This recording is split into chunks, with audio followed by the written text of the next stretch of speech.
vocês, um assunto que às vezes é negligenciado e tido por muitos como algo não espiritual. Mas nós entendemos que a partir do momento que nós nascemos de novo, que somos regenerados pelo Espírito Santo de Deus, tudo nas nossas vidas se torna espiritual. Tudo é espiritual para aquele que nasceu de novo. Das questões físicas às questões metafísicas, das questões naturais às sobrenaturais, tudo para nós é espiritual. E o tema da mensagem esta noite é o cristão e o autocuidado. Portanto, eu peço a gentileza que você abra comigo a sua Bíblia na primeira carta de Paulo aos Tessalonicenses, capítulo 5, versículo 23. 1 Tessalonicenses, capítulo 5, versículo 23. Todos encontraram? Não, quem não encontrou está aqui na tela, né? Vamos lá. Assim diz o texto: o mesmo Deus da paz o santifique em tudo, e que o espírito, alma e o corpo de vocês sejam conservados íntegros e irrepreensíveis na vinda de nosso Senhor Jesus Cristo. Apenas até aí, feche seus olhos por um instante. Pai, nós te rendemos graças nessa noite. A tua palavra foi lida e nós te suplicamos em unidade. Que a tua bondade possa nos abraçar mais uma vez. Que a tua verdade possa ministrar sobre os nossos corações. E que possamos sair daqui diferentes, mediante o entendimento de que o teu desejo, Senhor, é nos santificar de uma maneira integral. Não apenas no espírito, mas também na alma e no nosso corpo. E que possamos entender tais verdades, para que vivamos todos os nossos dias nesta terra, para a sua glória, em nome de Jesus. Amém e amém. O cristão e o autocuidado. Deus se importa com o ser humano em sua totalidade. O ser humano é um ser integral. A tradição judaico-cristã apresenta o ser humano como um todo indivisível. Portanto, espírito, alma e corpo constituem um ser humano inteiro, assim como Deus o criou. E por isso, Deus deseja que o ser humano seja inteiramente preservado e santificado. Portanto, eu vou repetir: Deus se importa com o ser humano em sua totalidade. Deus deseja santificar espírito, alma e corpo. Agora, entenda uma coisa: o fato de Deus desejar a nossa inteira preservação ou a nossa inteira santificação não exclui a nossa responsabilidade de autocuidado, porque todo cristão tem a responsabilidade de se cuidar. O apóstolo Paulo, quando escreve a sua primeira carta ao seu discípulo Timóteo, ele diz no capítulo 4, verso 16, parte A: cuide de você mesmo e da doutrina. Nós vemos uma sequência natural no texto e também intencional, porque ele não diz cuide da doutrina e depois cuide de si, mas o texto diz cuide de você mesmo e também da doutrina. E esse texto nos leva a entender que o zelo pessoal é tão importante quanto o zelo doutrinário. Ou seja, assim como não podemos negligenciar a sã doutrina, também não devemos negligenciar a sã vivência. Porque de nada adianta pregar uma doutrina reta se a sua própria vida estiver completamente torta. Portanto, precisa haver harmonia entre o nosso modo de viver e o ensino doutrinário.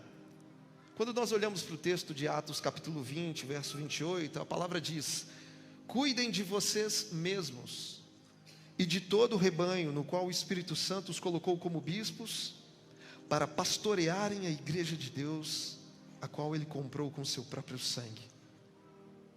Isso nos ensina que o autocuidado é fundamental para que o cuidado alheio seja excelente. Porque o cristão que não se cuida, ele não está apto para cuidar de outras pessoas. É semelhante se você estiver precisando de um dentista. Você procura um bom dentista na cidade, até que alguém te indica um profissional. E quando você chega no consultório, o dentista abre a porta e te recebe com um sorriso largo. Só que você percebe algo diferente: o dentista tem poucos dentes na boca, e os poucos que tem estão podres. E aí eu te pergunto, você se sente seguro para ser atendido por um profissional assim? Talvez naturalmente você vai pensar: poxa, se esse dentista não consegue cuidar dos próprios dentes, será que ele vai cuidar dos meus? O ser humano às vezes acaba agindo assim por natureza, e acaba acontecendo isso de fato. Portanto, o cristão precisa se cuidar. Ele precisa em todo tempo atentar para o cuidado pessoal. Então essa é a moral de história: se o cristão é incapaz de cuidar de si, ele vai estar desqualificado para cuidar de outras pessoas. Portanto, nesta noite, como o tema da mensagem é o cristão e o autocuidado, eu quero compartilhar com vocês 5 fundamentos para que possamos desfrutar de um autocuidado que seja integral, que seja pleno. Compartilhar com vocês pelo menos 5 pontos. E eu começo com o primeiro e o mais importante, que é a santidade. Charles Spurgeon dizia que santidade é o lado visível da salvação. A própria palavra de Deus nos instrui a viver uma vida de santidade. O apóstolo Pedro escreve na sua primeira carta dizendo: assim como é santo aquele que os chamou, sejam santos vocês também em tudo o que fizerem, porque está escrito: sejam santos, porque eu sou santo. O autor da carta aos Hebreus, no capítulo 12, diz: segui a paz com todos e a santificação, sem a qual ninguém verá o Senhor. Efésios capítulo 1, verso 4 diz que antes da fundação do mundo, Deus nos escolheu nele, para quê? Para sermos santos e irrepreensíveis diante dele. Portanto, olhando para a Escritura, eu e você temos a responsabilidade de zelar pela santidade em nossas vidas. E viver em santidade significa fazer guerra contra o pecado, é ser radical contra qualquer ação pecaminosa. Recentemente nós compartilhamos dentro do contexto do Sermão da Montanha, onde Jesus, dentro do seu ensino, ele nos diz que se o teu olho direito te faz pecar, ou se a sua mão direita te faz pecar, é melhor você arrancar o seu olho ou arrancar a sua mão, do que você ter o seu corpo inteiro lançado no inferno. E obviamente eu me expliquei naquele contexto de que Jesus não está ensinando sobre automutilação. Na verdade, Cristo está trazendo uma figura de linguagem, uma hipérbole, um exagero, dizendo que eu e você devemos ser radicais contra o pecado. Ou seja, se a maneira com que você olha, ou se a maneira com que você toca, está te levando a ter desejos pecaminosos, então arranque esse comportamento da sua vida, antes que esse comportamento te arranque da presença de Deus. É isso que Jesus está nos ensinando. Afinal de contas, o cristão não fica flertando contra o pecado. O cristão não fica tomando meias medidas. Quando o assunto é pecado, o tratamento não pode ser gradual, tem que ser radical. Então aqui Cristo está nos ensinando que o cristão deve levar a sério a sua luta pela pureza. Ele está dizendo que a nossa santidade deve ser protegida. Me lembro que na época eu dei até um exemplo dizendo que hoje em dia é muito comum nós usarmos de muitos meios para proteger os nossos bens. Às vezes colocamos uma capinha de borracha e uma película de vidro para proteger o nosso aparelho telefônico. Nós somos capazes de fazer um seguro veicular para proteger o nosso carro. E também às vezes colocamos câmeras de monitoramento para proteger a nossa residência. Agora, a pergunta que Jesus nos faz é a seguinte: o que estamos dispostos a fazer para proteger a nossa santidade? O que estamos dispostos a arrancar das nossas vidas para proteger a nossa pureza? Porque o nosso maior patrimônio não é um telefone, não é um carro, não é uma casa. Nosso maior patrimônio é a nossa santidade e temos que fazer de tudo para protegê-la, para preservar a nossa pureza diante de Deus. Então, primeiro fundamento para o autocuidado, santidade. Segundo fundamento, saúde mental. Precisamos de uma boa saúde mental. Você sabia que a sua cabeça pode acabar te adoecendo? Você pode não ter nada no corpo, mas se você estiver com a mente tão perturbada, é capaz de você sentir dores físicas. É o que nós chamamos de doenças psicossomáticas. E aí você vai ao médico, faz uma bateria de exames e não encontra nada. E é claro que não vai encontrar nada, porque está tudo aqui na mente. A nossa mente é poderosíssima. Ela é capaz de nos projetar para algo maravilhoso e é capaz também de nos paralisar por completo. E tudo isso acontece porque pensamentos geram emoções, emoções geram comportamentos e comportamentos geram resultados. Nossa mente é poderosíssima. É por isso que Paulo, escrevendo aos Romanos, vai dizer: e não vos conformeis com este século, mas transformai-vos pela renovação da vossa mente. Paulo também, escrevendo aos Filipenses, ele diz o seguinte: meus irmãos, tudo que é verdadeiro, tudo que é respeitável, tudo que é justo, tudo que é puro, amável, tudo que é de boa fama, se alguma virtude há e se algum louvor existe, seja isso que ocupe o pensamento de vocês. Portanto, tudo começa na mente, porque pensamentos geram emoções, emoções geram comportamentos, comportamentos geram resultados. E eu quero trazer aqui para vocês algumas dicas de como ter uma boa saúde mental. E como eu não sou bobo e também não sou psicólogo, eu consultei a psicóloga da IBA Centro, doutora Sara Queiroz, e ela trouxe algumas dicas. Olha só, pratique exercícios físicos. O recomendado é pelo menos 30 minutos por dia. Tenha uma alimentação equilibrada. Tenha hobbies, atividades prazerosas que trarão descanso para a mente. Cuide da saúde corporal, mantenha os exames em dia, cuidados básicos com a saúde. Mantenha relações saudáveis. Tenha por perto pessoas que poderão te ouvir, te incentivar e principalmente fuja de relacionamentos tóxicos. Outra dica: tente agir com mais leveza consigo. Nós somos muito demandados em todas as nossas relações, então não se torne mais alguém na sua própria lista de cobrança. Outra dica: reconheça os seus próprios limites. Desenvolva a habilidade de falar sobre o que você está sentindo. Não tente silenciar sentimentos que geralmente são vistos como negativos, como por exemplo, medo, raiva. Então não finja que esses sentimentos não existem dentro de você, porque eles podem ser indicativos de que algo está errado, e é importante ter atenção quando eles aparecem.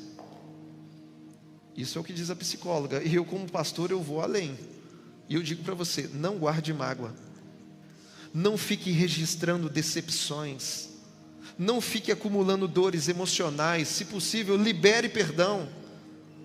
Afinal, o cristão precisa ser curado, pois é impossível ter um relacionamento saudável com pessoas que são doentes em suas almas. Pessoas curadas curam, pessoas doentes adoecem a outros. Todos nós conhecemos a máxima que diz que por trás de toda pessoa que fere, sempre existe uma pessoa ferida.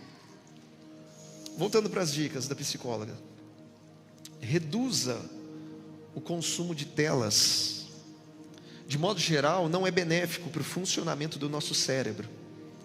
O excesso de telas aumenta o efeito da dopamina, que estimula o cérebro a buscar prazeres rápidos e momentâneos. Isso faz com que tenhamos dificuldade em nos mantermos concentrados por um longo período, principalmente em atividades mais monótonas. E a última dica, se preciso for, faça terapia psicológica. Seja acompanhado por um profissional qualificado, que usará técnicas para te auxiliar a entender o que é estar mentalmente saudável no seu contexto, na sua realidade. E falando de tudo isso, me surgem algumas indagações, e uma das perguntas que eu mais me faço, uma pergunta um pouco estranha, mas eu pergunto também para vocês: você pensa sobre o que você pensa? Você pensa sobre aquilo que ocupa a sua mente? Você pensa sobre o que você sente? Você pensa sobre aquilo que se passa dentro de você? Nós precisamos fazer esse exercício. E nessa reflexão eu sempre peço a todos que tomem cuidado com o que eu chamo dos 3 S's: sentimento, sobrecarga e solidão. Cuidado com os sentimentos. Sentimento de culpa, sentimento de rejeição e abandono, sentimento de medo, de cobrança, de frustração. Cuidado com os sentimentos. Segundo S, cuidado com a sobrecarga. Nenhuma sobrecarga é saudável. Cuidado com sobrecarga de tarefas, de agendas, com sobrecarga de gestão de conflitos, com sobrecarga física. Todo tipo de sobrecarga sempre resulta em estresse. A engenharia nos prova isso. E o terceiro S, solidão. Em nome de Jesus, fuja da solidão e corra para a comunhão. Tenha amigos, amigos de verdade. Isso é essencial para a nossa saúde mental. Você precisa ter alguém para poder se abrir e falar com segurança e liberdade sobre os seus medos, sobre as suas dificuldades, sobre os seus dilemas, sobre os desafios que você enfrenta. E eu sei que, olhando para a Escritura, a melhor maneira de se ter saúde mental é entendendo aquilo que Paulo diz em Filipenses, capítulo 4, versos 6 e 7. Ele diz assim: não fiquem preocupados com coisa alguma, mas em tudo sejam conhecidos diante de Deus o pedido de vocês pela oração, pela súplica e com ações de graças. E a paz de Deus, que excede todo entendimento, guardará o coração e a mente de vocês em Cristo Jesus. Olhando para esse texto, o que é saúde mental? É quando a nossa mente é guardada pela paz que vem de Deus. Ou seja, é a emoção de Cristo governando a minha emoção. É a mente de Cristo invadindo a minha mente. É quando guardamos o nosso coração dentro do coração de Jesus. É a paz de Deus nos governando. É a melhor forma de termos saúde mental nos dias de hoje. Então, o primeiro fundamento, santidade. Segundo, saúde mental. Terceiro, alimentação. Existem mais pessoas morrendo pelo excesso de comida do que pessoas morrendo pela falta dela. O abuso na alimentação prejudica as pessoas mais do que a própria fome. O consumo alimentar errado e desregrado tem mudado a humanidade. E isso, gente, pasmem, não é algo do contexto pós-moderno, não é algo novo. Isso tem as suas raízes, as suas origens lá no jardim do Éden, lá no pecado original do primeiro homem, chamado Adão. Ou seja, por causa do pecado no coração humano, a comida, historicamente falando, sempre foi uma questão delicada. Por exemplo, em qual contexto o homem cedeu à tentação no jardim do Éden? Comida, comendo do fruto.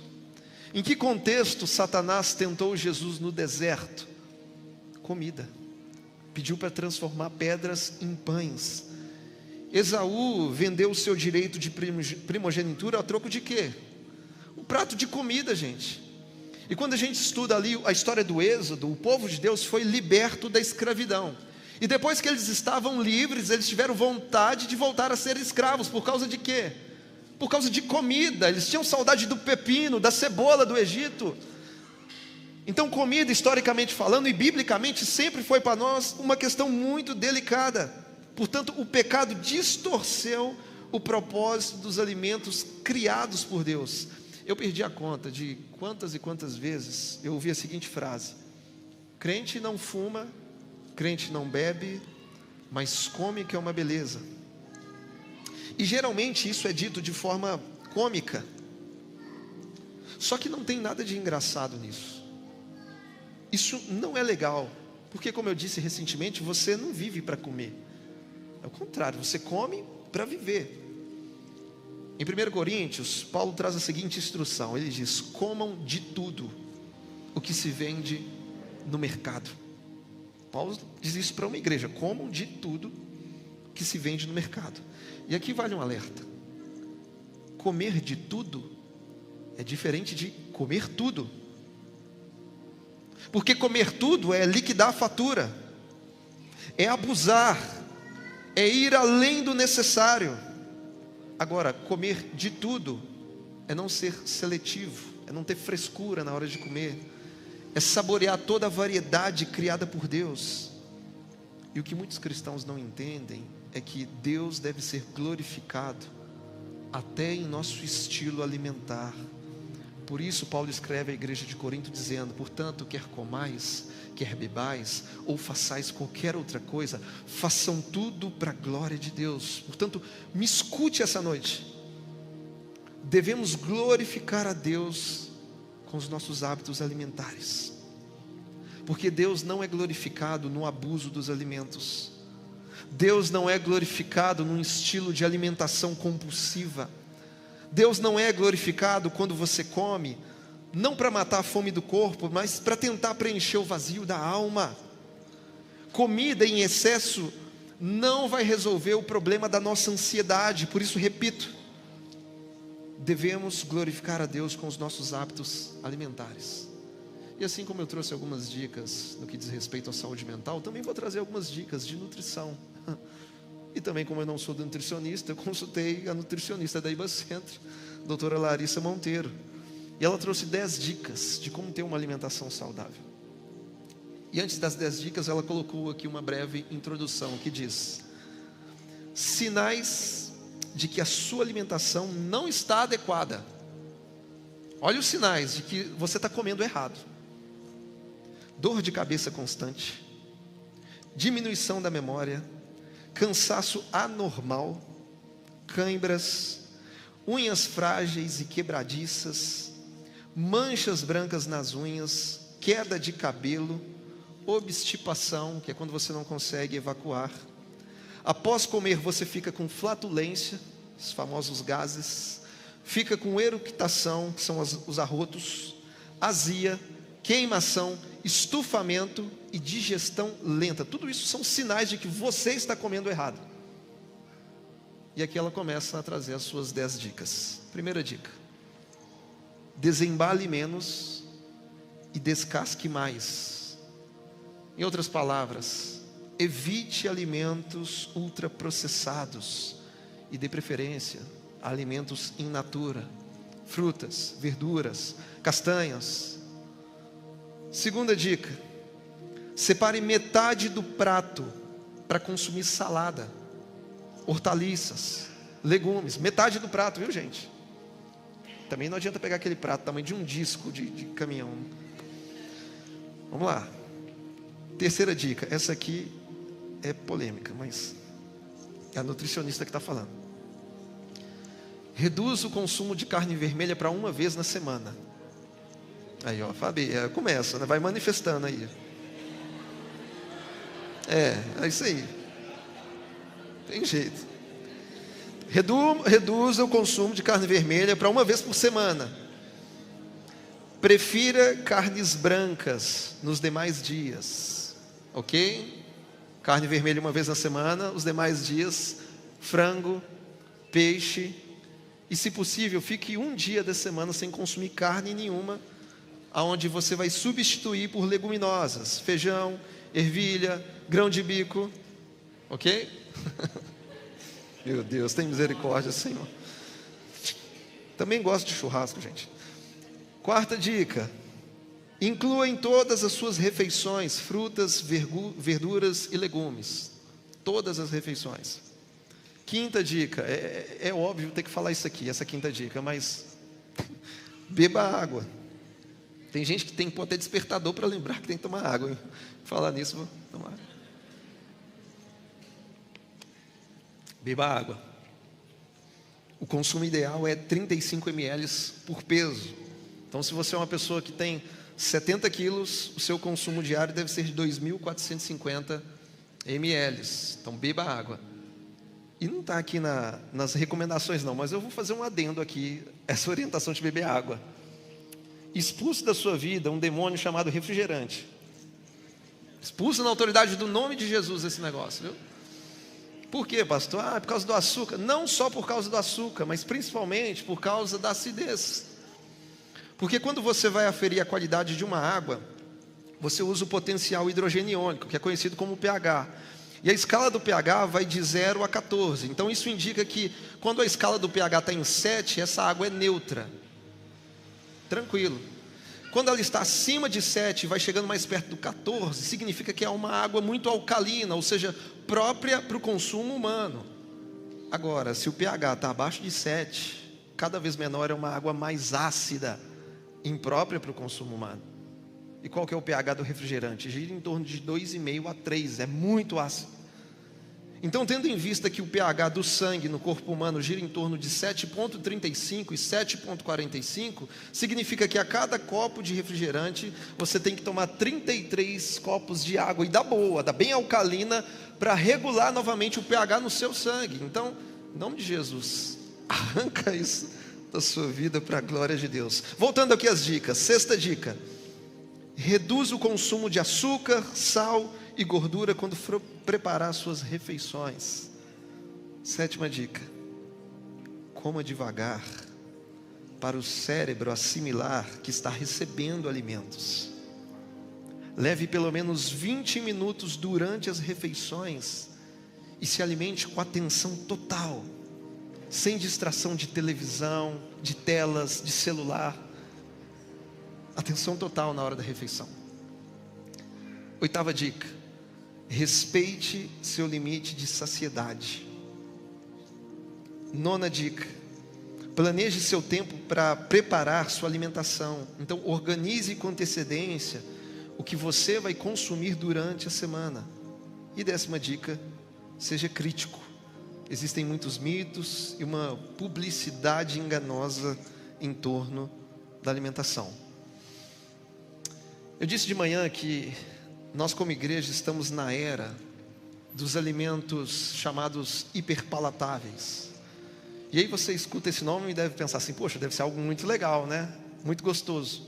E de fato é muito gostoso, por isso tem o nome de palatável. O que é um alimento hiperpalatável? É aquele que possui 4 combinações: gordura, carboidrato, sal e açúcar. Então, as empresas que produzem alimentos processados e ultraprocessados, elas misturam intencionalmente esses ingredientes de forma excessiva, porque quando consumimos esses 4 ingredientes juntos, existe uma forma de recompensa no nosso cérebro.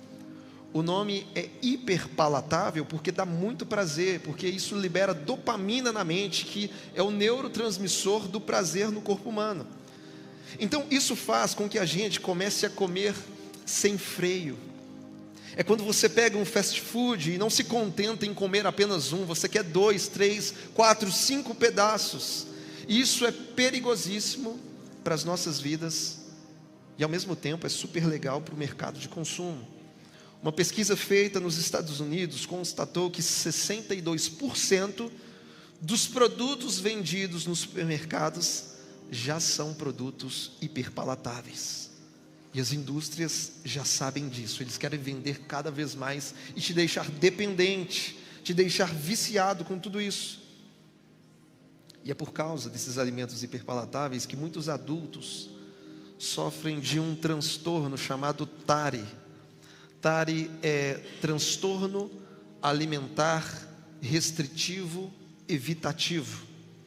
O que isso significa na prática? É quando a pessoa é adulta na idade, mas tem um paladar infantilizado. Ele é adulto, mas não come legumes, não come verduras, não come vegetais, não come frutas. Só come alimentos ultraprocessados. Somente alimentos hiperpalatáveis. Eu disse de manhã que eu vi um pastor que foi ministrar em São Paulo, numa conferência apenas para homens, os homens da igreja. E após o período de ministrações da manhã, esse pastor foi para o almoço com aqueles irmãos que haviam lhe convidado. E na hora que eles estavam na linha de servir, o pastor fez aquele prato bem colorido, com várias hortaliças, legumes, verduras. E o irmão que o convidou para a conferência, para pregar, estava do lado dele. E o prato dele só tinha arroz e batatinha frita. Aí esse pastor virou para o irmão e falou assim: meu irmão, você vai me desculpar, mas você não é homem não. Aí aquele irmão ficou indignado, falou: como assim eu não sou homem? Que isso, pastor? Tenho 35 anos, a gente estava aqui na conferência de homens, agora você vira para mim e fala que eu não sou homem? Eu falei: você não é homem não, cadê a verdura aí? Cadê o legume no seu prato? Aí ele falou assim: não, pastor, é porque eu não gosto. Está vendo? Por isso que você não é homem.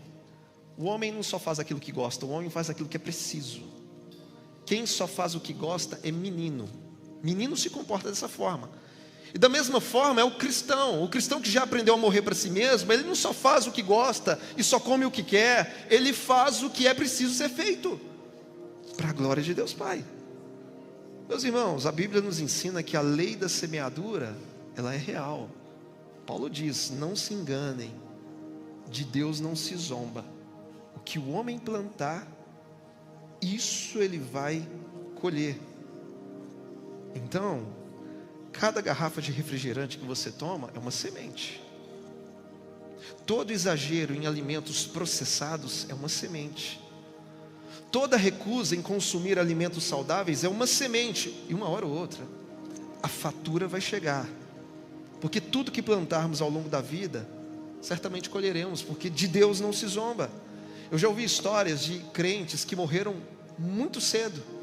E ali no velório as pessoas perguntavam assim: nossa, mas fulano era tão crente, por que Jesus levou ele? E a pessoa não cuidava da saúde. Eu imagino Jesus dizendo assim: poxa, eu não tenho nada a ver com isso. Por que eu levei? Não, foi ele que se matou, ele não cuida da saúde e agora vem jogar a culpa em mim. Não, vamos parar com isso. Portanto, não se esqueça, nós devemos glorificar a Deus com os nossos hábitos alimentares.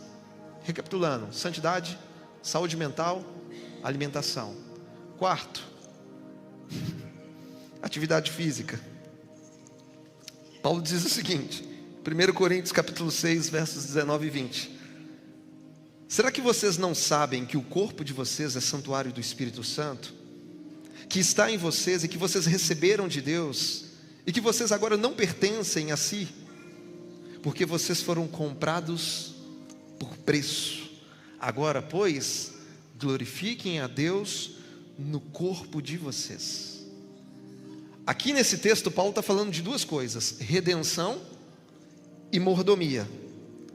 Redenção significa que o seu corpo foi redimido e foi comprado por um alto preço, portanto ele não te pertence mais. O seu corpo pertence a Deus.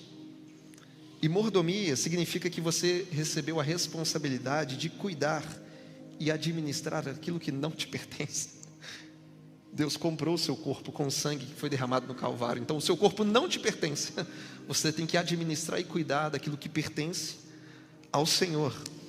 Segundo dados da OMS, cerca de 3.200.000 pessoas morrem do mundo devido à insuficiência do movimento. É o que nós conhecemos como sedentarismo.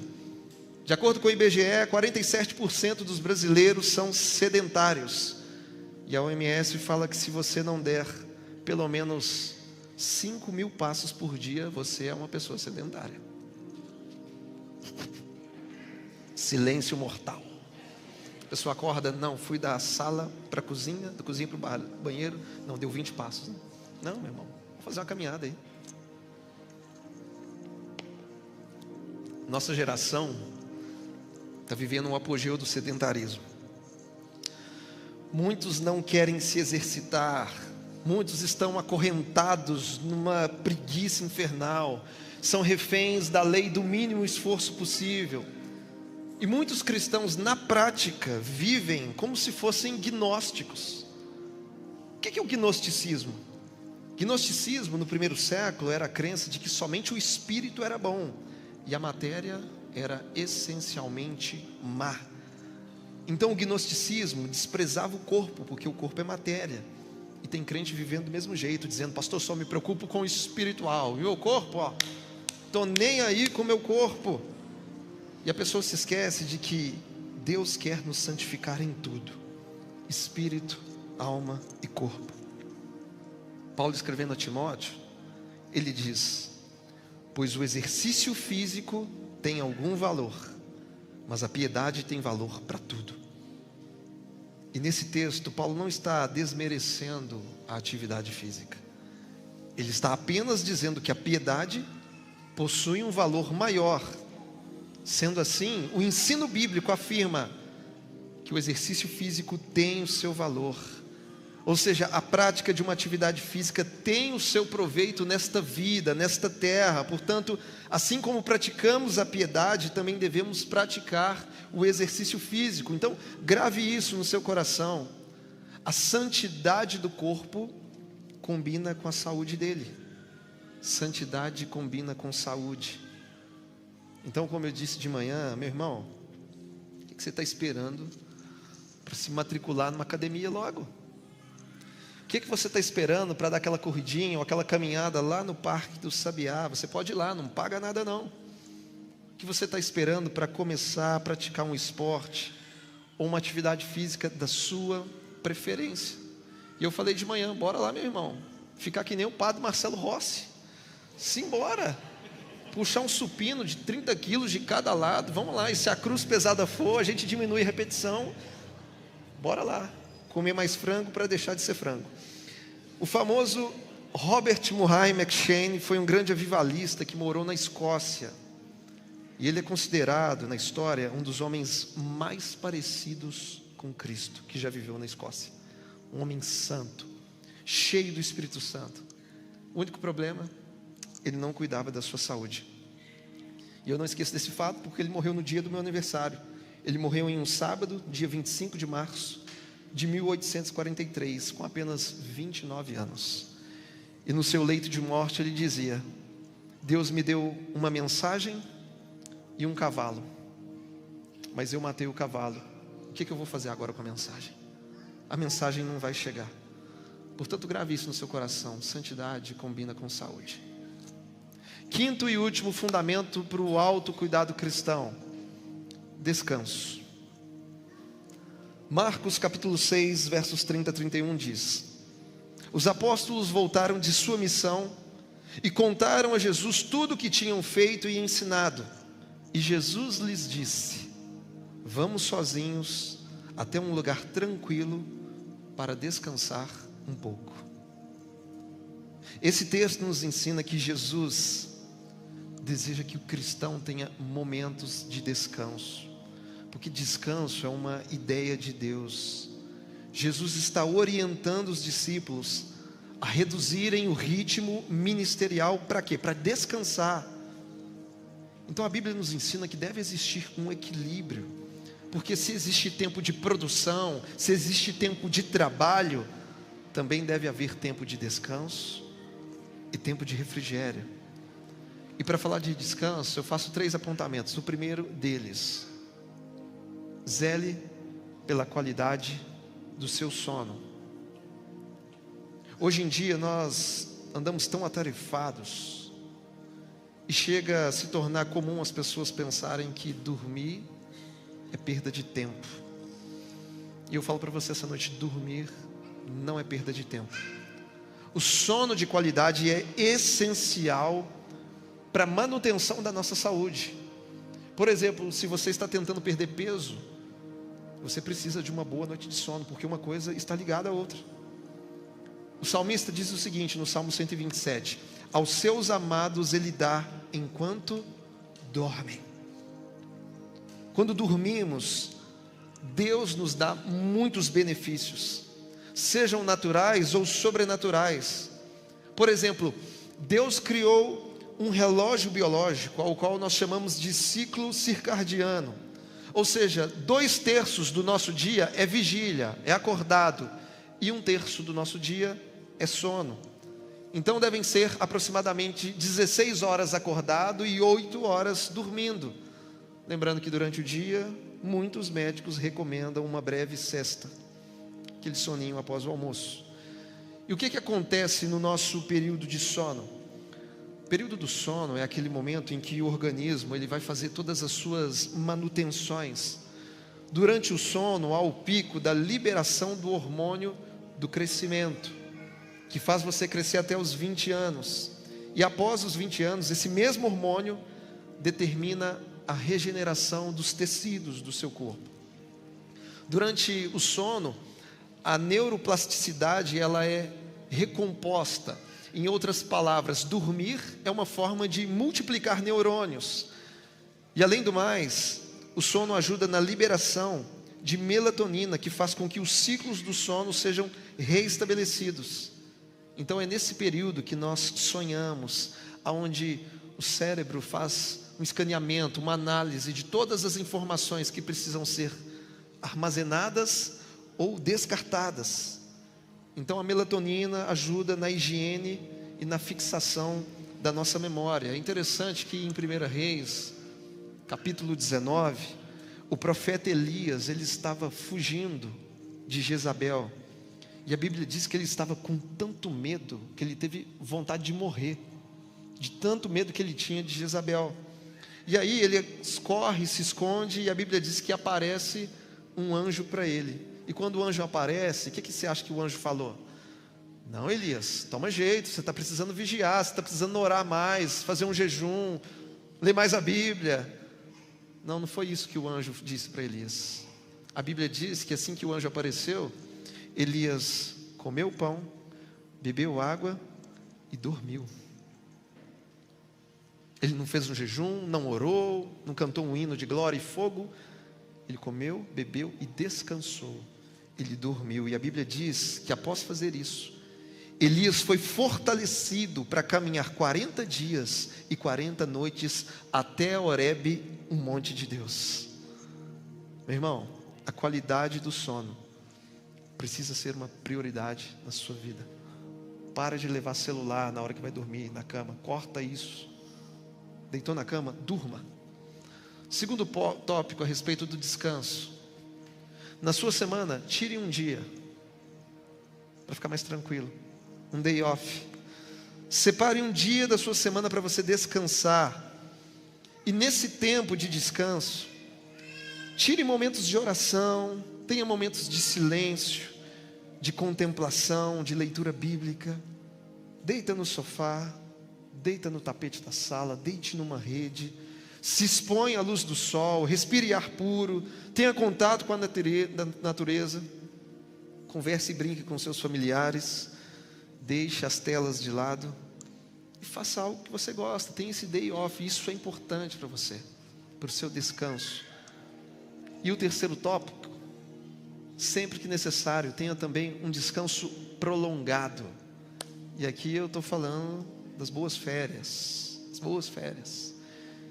Contei de manhã uma ilustração onde um pastor foi tirar férias, foi com a sua família para a praia, foi para o Rio de Janeiro, e lá um irmão encontrou com ele lá no meio da praia.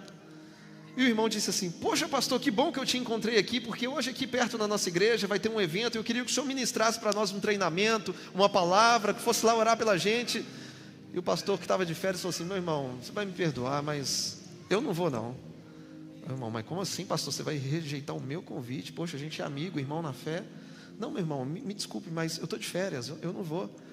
Aí o irmão disse assim: misericórdia, hein, pastor, diabo não tira férias não.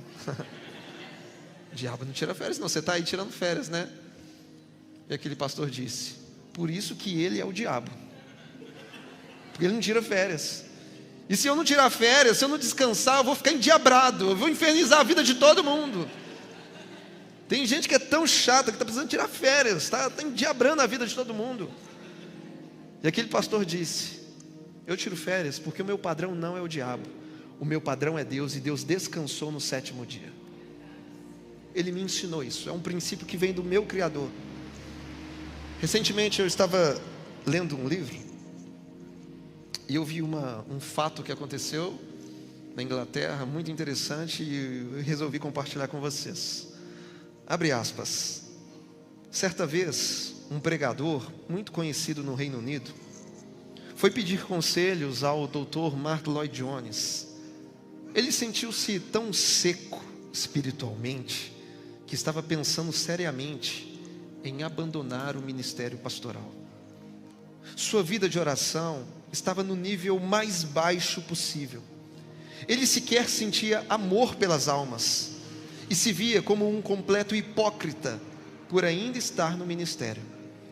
Quando o Dr. Martyn Lloyd-Jones ouviu tudo o que esse pregador tinha para dizer, aconselhou-o a tirar férias. O pregador, lembrando-se deste evento, disse que ficou extremamente desapontado pelo fato do Dr. Martyn Lloyd-Jones não lhe dar outro conselho além de tirar férias. No entanto, em respeito ao doutor, ele acatou a sugestão. Seu testemunho foi que, após aquele tempo de férias, não precisou voltar a falar com seu conselheiro. O gozo espiritual havia voltado. Ele estava espiritualmente alegre outra vez. A lição que aprendera foi muito simples. Todas as áreas da sua vida estão interligadas. Este homem havia negligenciado o descanso físico e emocional, e isto teve um efeito visível em sua vida espiritual. Todas as áreas da nossa vida estão interligadas. Não tem como, na sua vida de oração, o seu rendimento é um quando você está descansado, e outro quando você está completamente exausto. Não tem como a gente separar espírito de alma, de corpo. Não, você é um ser humano integral, então todas as áreas estão interligadas, por isso o cuidado também deve ser integral. E ainda falando de descanso, eu digo para vocês, sempre fazer uma leitura de si, identificar em que momento vocês estão, porque existe uma diferença entre cansaço, exaustão e burnout, que é a síndrome do esgotamento. E basicamente qual que é a diferença? A diferença é que quando você está cansado, você descansa e está tudo ok. Está tudo certo. Se eu estava cansado, eu descansei, tudo certo. A exaustão é diferente do cansaço. Na exaustão, você descansa e continua cansado. Então aqui na exaustão, não basta apenas você descansar, você tem que descansar e mudar o seu estilo de vida. E o que é o burnout? O burnout é quando eu não descanso, eu não respeito a minha exaustão, eu não mudo o meu estilo de vida e continuo trabalhando na reserva por muito tempo. Meu corpo vai dando sinais, vai dando taquicardia, mas eu não mudo o meu estilo de vida. Então, cansaço se resolve com descanso, exaustão se resolve com descanso, mas mudança de estilo de vida. E burnout se resolve com descanso, mudança de estilo de vida e ajuda de um profissional. Nós precisamos fazer uma leitura, entender em que temporada nós estamos e o que é que de fato nós precisamos para que o nosso descanso seja proveitoso. E encerrando essa mensagem, ainda falando no contexto de descanso, quero compartilhar com vocês o que eu chamo de hábitos 5D. E você precisa identificar em qual fase dos hábitos 5D você se encontra hoje. Hábitos 5D são descansar, despertar, descascar, desfrutar e descartar. O que são esses 5 hábitos? Talvez você está na fase do descansar. Você está precisando tirar um dia da semana, um período de férias. Porque, meu irmão, quem não descansa, vive ansioso. Quem não descansa, vive ansioso. Talvez você está na fase do descansar. Ou quem sabe você está na segunda fase, que é a fase do despertar. Enquanto uns precisam descansar, tem gente que está precisando de um despertamento. devem estar atentos e não negligenciar o planejamento e o trabalho. Descansar, despertar, tem um outro D, que é o descascar. Descascar é o que nós chamamos de período de preparação. Lá no jardim do Éden, o homem não abria uma embalagem pronta. Ele tinha que descascar a fruta para poder saborear. Então descascar é o período de preparação, é preparar para desfrutar. E tem pessoas que nunca desfrutam de algo novo, porque nunca se preparam para nada na vida. Qual fase você está? Descansar, despertar, descascar, que é a fase do preparo. Quarto D, desfrutar. Gente, desfrutar é sentir o gosto da vida, é saborear cada momento, é curtir. E eu sei que curtir hoje virou sinônimo de like nas mídias sociais, mas pergunta lá para a vovó o que é curtir. Ela ia pegar a roupinha dela e colocar lá no balde com água de molho e deixar curtir, ou seja, é algo demorado. Curtir leva tempo, então aproveite cada momento. Esteja inteiramente diante de qualquer pessoa. Aprenda a desfrutar, porque quem desfruta não se frustra. Como eu disse, desfrutar é sentir o gosto da vida. E geralmente quem não sente o gosto vai acabar provando o desgosto. Quinto D, descartar. Descartar é jogar a casca fora. Lembre-se que a casca servia apenas para proteger a fruta, mas agora que eu já desfrutei, eu tenho que jogar fora. Eu estou falando de realizar uma higiene mental. Ao fim de um dia, ao fim de uma jornada, faça uma análise e avalie em você o que pode e o que deve ser descartado. Então não fique acumulando coisas demais na sua cabeça, porque para que você abra espaço para o novo, você tem que descartar o velho. Eu concluo essa mensagem dizendo que o ativismo ministerial na igreja, o ativismo profissional, o ativismo acadêmico, não pode substituir o cuidado com a própria vida. Portanto, meu irmão, em nome de Jesus, cuide-se. E eu queria, como desafio para você durante essa semana, que você avaliasse esses 5 pontos na sua própria vida: santidade, saúde mental, alimentação, atividade física e descanso. Que você fizesse uma análise desses 5 pontos e desse para si mesmo uma nota de 0 a 10. E que você estabelecesse uma meta até o fim desse ano. Se porventura você ficar abaixo da média, está abaixo de 6, você fizesse um compromisso diante de Deus e consigo, de melhorar a sua nota até o final do ano, porque Deus se importa com o ser humano em sua totalidade. E aquilo que a gente julga não ser espiritual e que não tem nada a ver, entenda que para o cristão tudo é espiritual.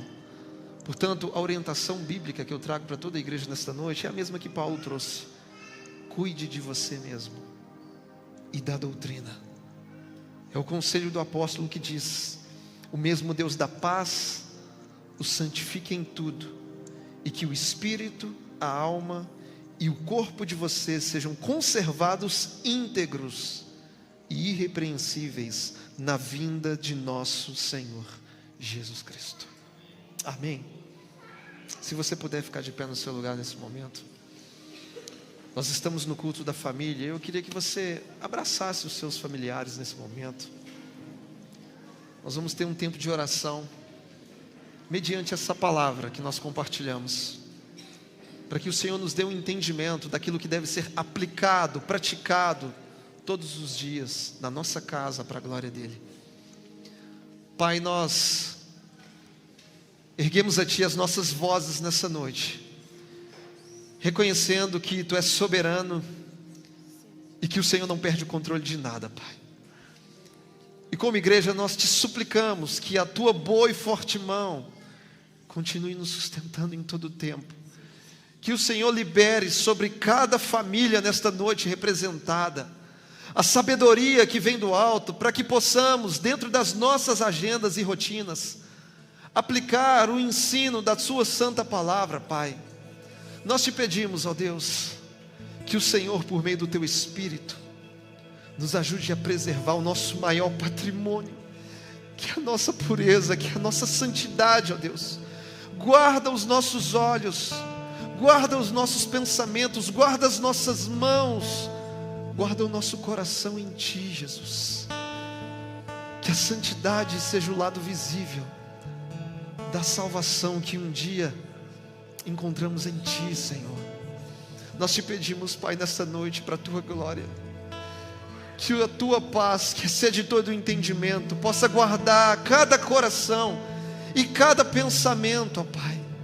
Que a Tua emoção governe a nossa emoção, e que o nosso coração esteja escondido no coração de Jesus. Por isso nós Te suplicamos, Pai, concede-nos uma boa saúde mental.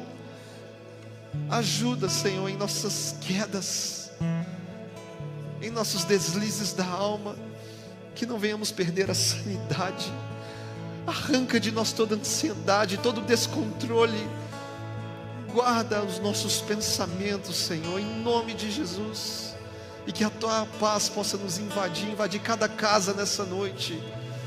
Nós Te pedimos, Pai, que o Senhor também nos dê sabedoria nas nossas rotinas e hábitos alimentares. Ó Pai, não é uma questão de modismo, nada disso, mas tudo que nós fizermos, que seja mediante a consciência de que o Teu nome será glorificado, ó Pai. Não no abuso, não na negligência, mas no cuidado e na moderação, ó Pai. Pai, que o Senhor também nos fortaleça, para que a gente não venha negligenciar a atividade física, que a gente tenha cuidado com o corpo, com a saúde. Em nome de Jesus, Pai, que o Senhor nos ajude a estabelecer novos hábitos para a Tua glória, novas virtudes, ó Pai. Eu sei que na nossa carne a gente não tem vontade, a gente não gosta, a gente não quer, mas Te suplicamos que sejamos fortalecidos por Sua graça e por Seu Espírito, e que haja uma mudança radical de vida dentro das nossas casas, para que o mundo olhe para nós como uma referência de família bendita do Senhor em todas as áreas da existência, Pai. Usa as nossas vidas, usa as nossas casas para o louvor do Teu nome, Pai. E nós Te pedimos, Pai, acima de tudo, que o Senhor nos ajude.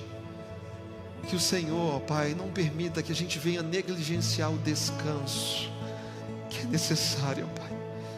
Que quando preciso for, possamos trabalhar diligentemente, com excelência, com entrega, com empenho, contudo, ó Pai, sem negligenciar o descanso que é necessário.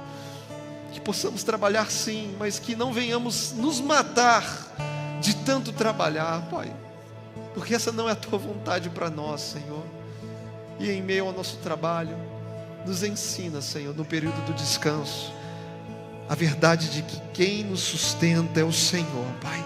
É o Senhor quem derrama provisão sobre as nossas mesas. É o Senhor quem cuida cada um dos Seus filhos, Pai. Que a nossa segurança, acima de todas as coisas, esteja no Senhor, Pai. Eu Te peço, ó Pai, transforma as nossas casas, transforme os nossos lares, que seja um tempo de novos hábitos, de uma nova cultura estabelecida, onde nós glorificaremos o Teu nome em todas as áreas da existência, e que assim possamos viver até aquele grande dia em que o Senhor voltará para nos buscar, Pai. Em nome de Jesus. Amém. Amém. Amém, igreja?